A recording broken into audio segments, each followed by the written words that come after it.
Greetings, everyone. This is Ahav Ever from the Chronicles of Ahav Ever. And today's video is going to be the Oral Torah yet again, information in Psalms that is Oral Torah.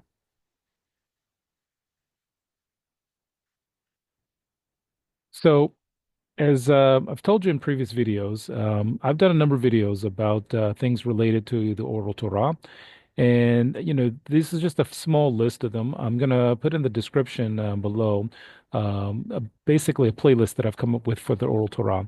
And this one's going to be just kind of a short snapshot of something that I just noticed the other day that I think was important to put into a video, especially for those who've seen the other videos I've done concerning, information against missionaries who claim that there's no oral Torah. So this will, I think, kind of spotlight some of the information concerning that issue and how it is addressed within the Tanakh. So one question that a person can ask, does the Tanakh contain information from the time of the Torah that is not actually written in the Torah? And the answer to that is very simple. Yes. And until it was written, this information was oral Torah. So what I mean by that is the following. Um, Essentially, there are people who believe that the word Torah, whenever it shows up in the Tanakh, it's only talking about the written Torah. Now, and probably in a separate video, I'll actually show that that's actually false. That there are circumstances in the Tanakh itself and the prophets and the writings where they specifically mention a written text of the Torah or a Sefer Torah, meaning a like scroll of the Torah. But there's a number of instances, a huge number of them, where they don't mention anything like that, and that it's obvious that it isn't talking about a written text or a sefer like an actual scroll. So in order to really understand what I'm about to get at, I have to kind of recap something I've mentioned in other videos, and that is the actual definition of the word Torah. So essentially, the word Torah itself, when you deal with the etymology of the word, comes from a three-letter root, the shoresh of Yud Resh He. So if you can see my mouse, Yud Resh He, that means to cast, shoot using an arrow or hitting a target. That's the basic meaning of the root. Now, when the root is in one of its verbal forms for the hifil, it can be used in the form of the word hora, which means to instruct or teach. And then the word Torah, which is derived from that word, has the meanings of instruction, direction, precept, law, mode, or manner.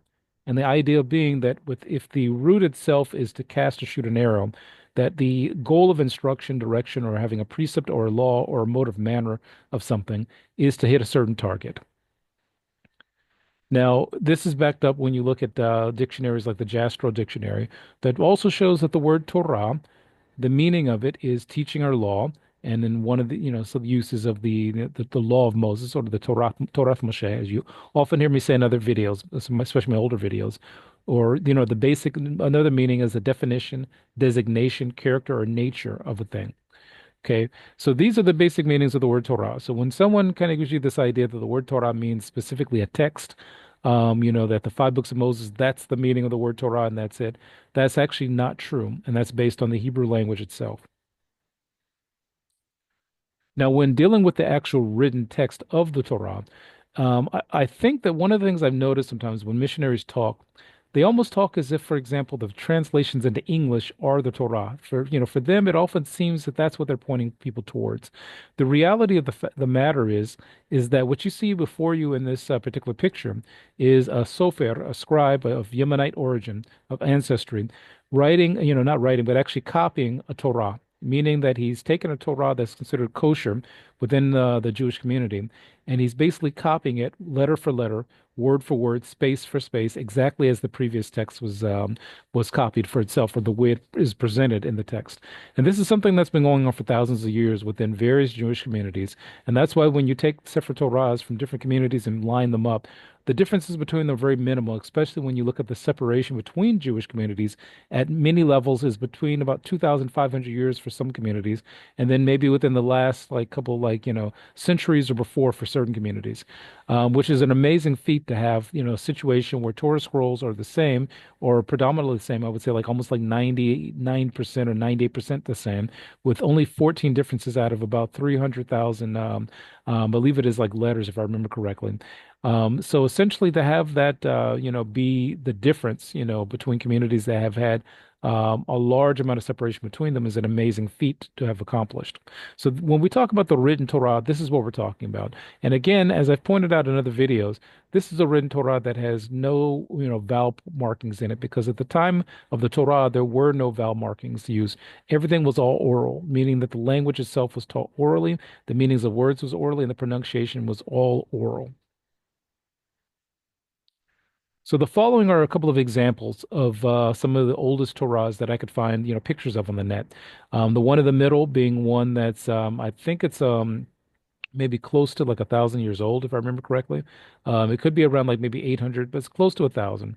And then there's a Yemenite one on the right. This is an Ashkenazi one from Europe here.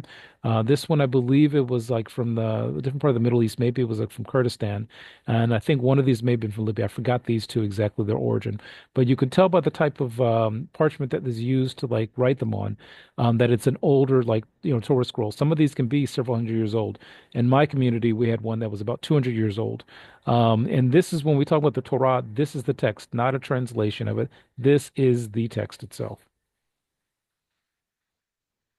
So to get a closer look at it, for example, Hebrew is written from right to left.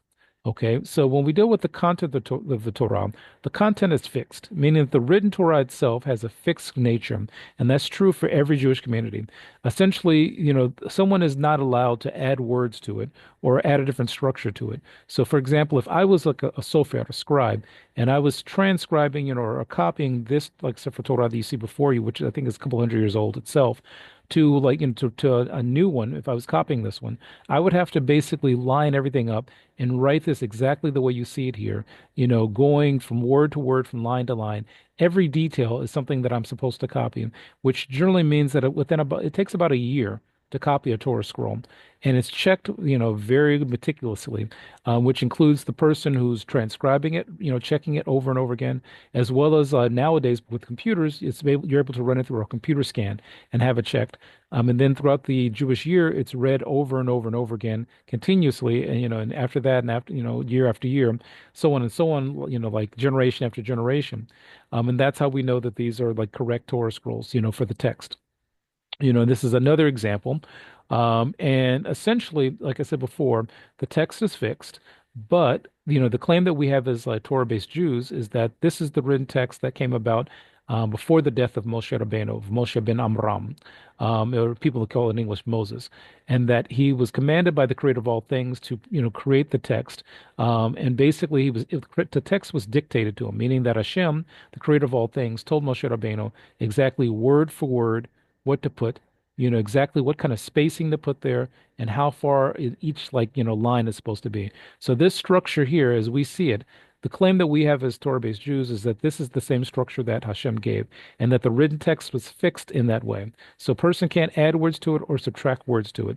But along with it, of course, we know that there's an oral Torah that explains, what things mean. So this is the challenge that I have when people tell me, for example, that there's no oral Torah. So they would also agree in many cases that the text is fixed. Okay, they may try to bring up arguments about certain things, but they'll say the text is fixed, and that, for example, they'll say that there is no oral Torah, there is no oral tradition that was passed down about how to understand the text, how to do things written in the text, or any of the events that took place, during that time. So here's the challenge that, I would say to the person who makes that claim. Okay, so what you see here is a statement that says, Tefillah leMoshe Ish Ho Elohim. Okay, so translating that, that means tefillah is prayer. LeMoshe means to Moses. Ish means man. Ho Elohim means like, the as I mentioned in previous videos, Elohim usually means power or strength, and this means the power or strength or the, the mighty one. So it's talking about the creator of all things, Hashem. And then this continues. Now, this is from the Aleppo Codex. Okay. Now, here's the thing that I think people who make this claim about the Torah don't really realize. And I'll show this kind of in a different format, for example. So this is a prayer that is attributed to Moses, but it's not in the Torah. It's nowhere in the Torah. This actual text, which says Tefillah LaMoshe Isho Elohim, this is from the book of Psalms, specifically Psalms 90, or in Hebrew Tehillim 90. And what it states is Adonai ma'on atah hoyito lanu bador wador which basically means it's like saying, it's like Moshe Rabbeinu saying to Hashem that you are like the source of all things, from like, before, in all things, from generation to generation. B'terem horim yolodu, ואתה חולל הארץ ולא מעולם עד עולם אתה הואל. So basically he's like, stating about Hashem that Hashem, is in existence throughout, eternity and existed before all things were created. And, is basically the source of creation. Now, again, it's important to note if you, for those of you who don't read Hebrew, you can read the English below that this is a prayer that is mentioned in the book of Psalms and it's attributed to something that Moses wrote, Moses said. Now, the important part of this is that this does not show up anywhere in the Torah. So essentially, Psalms, the book of Psalms in Psalms 90, chapter 90, contains a group of information that's said to be a prayer of Moses that shows up nowhere in the Torah.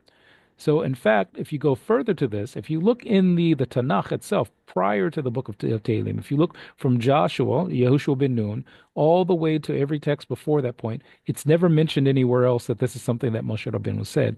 What does that mean specifically? The point I'm getting at is that means it's oral Torah, based on the definition we gave before. This is something where Moshe Rabbeinu is praising Hashem initially, but then as the text goes on, he's actually making statements about, a person returning to the ways of Hashem, and the things that come along with that. Now, it also must be noted that according to the commentator Rashi, now this is a Jewish commentator of the Torah, for those of you who are not Jewish and who don't know, he explains that when you look at the Psalms, like Tehillim, 90 through 99 is something that was stated by Moshe ben Amram, Moses, meaning that until you get to the one that's like I think 100, where it mentions David's name, that everything from Psalms 90 to 99 is something that came from Moshe Rabbeinu, but none of that information shows up in the Torah. None of those actual prayers are written in the Torah anywhere. Now, the Jewish commentator Metzudoth David also states the same thing, that essentially that all of those, like everything from Psalms 90 to 99, were stated by Moshe ben Amram, which is which we should call in English Moses, but it was written down and organized later by King David. So what this means is that from the time of Moshe ben Amram, Moses, to the time of Melech David, King David, that all of this was oral Torah that had not been written down until King David wrote it down. So this is an important note to make because of the fact that when people say, okay, well, there's only the written text of the Torah, but specifically, and then this one guy who was a missionary was saying, well, I don't see any place in the Tanakh, the Hebrew Tanakh, where it says that there's an oral Torah. Well, here's one right here, where it's very specific of the fact that this is something that's said to Moshe, attributed to Moshe, but it doesn't show up in the written Torah anywhere. So that means that yes, and until it was written, this information was oral Torah, because again, the word Torah means instruction, teaching, and things of that nature. It doesn't, specifically mean a written text. So if someone teaches you something orally, they're teaching oral Torah. If someone's like teaching from the written text, they're teaching the written Torah. But how do you understand the written Torah without an oral component to it? So this goes back to what I was saying in previous videos that if a person looks at the text, it's obvious that if you look at like the Torah from start to finish, there's no way possible that this covers every single conversation, every single prayer, every single question, every single thing or historical event that took place from the time of the creation of the universe until the death of Moses, of Moshe Rabbeinu. There's no way possible that the written Torah covers all of that stuff. So obviously, if the things that happen in between the texts would also, especially if it's there for the purpose of teaching, is Torah. Now, this is the one thing that I have to point out, that when Jews look at the written Torah, we look at it differently than I would say, like, for example, Christians do, in the sense that, the stories that are there are not just simply stories for the sake of saying this happened through A, B, C, and D in this way, but it's also for the sake of instruction, meaning that every statement, every situation, every historical account is the commentary, at least in the five books of Moses, is the commentary of the creator of all things to the Jewish people that, we use as an instruction. So every minute detail, going from this spacing being here and this spacing being here And this statement starting here, rather than let's say starting here, all of those things were dictated by Hashem to Moshe Rabbeinu for specific reasons. And those reasons take, time to like study and understand from the Jewish perspective. And that's the work of the Jewish people, to study the Torah and to understand all the different elements that it takes, for what Hashem gave us. And that includes the oral Torah that explains how any of this works and what the purpose of any of it is, and even how to even write it down and record it for future generations. So this is Ahav Ever from the Chronicles of Ahav Ever, and I hope that this is another point that has shown that there is an oral Torah. And again, I would say before, as I've said in other videos, the proof of the oral Torah is not simply just in the things I'm presenting, not simply in the text itself, but also in the fact that all ancient Jewish communities said that there's an oral Torah. That's, that's basically it. So it's like this one rabbi was saying, some Johnny come lately who has no connection to the text itself, and in many cases doesn't know how to read it, can't come along and say, well, I don't believe in something, this and that, when other Jewish communities would say, yes, there is. So thank you for listening. Take care and bye.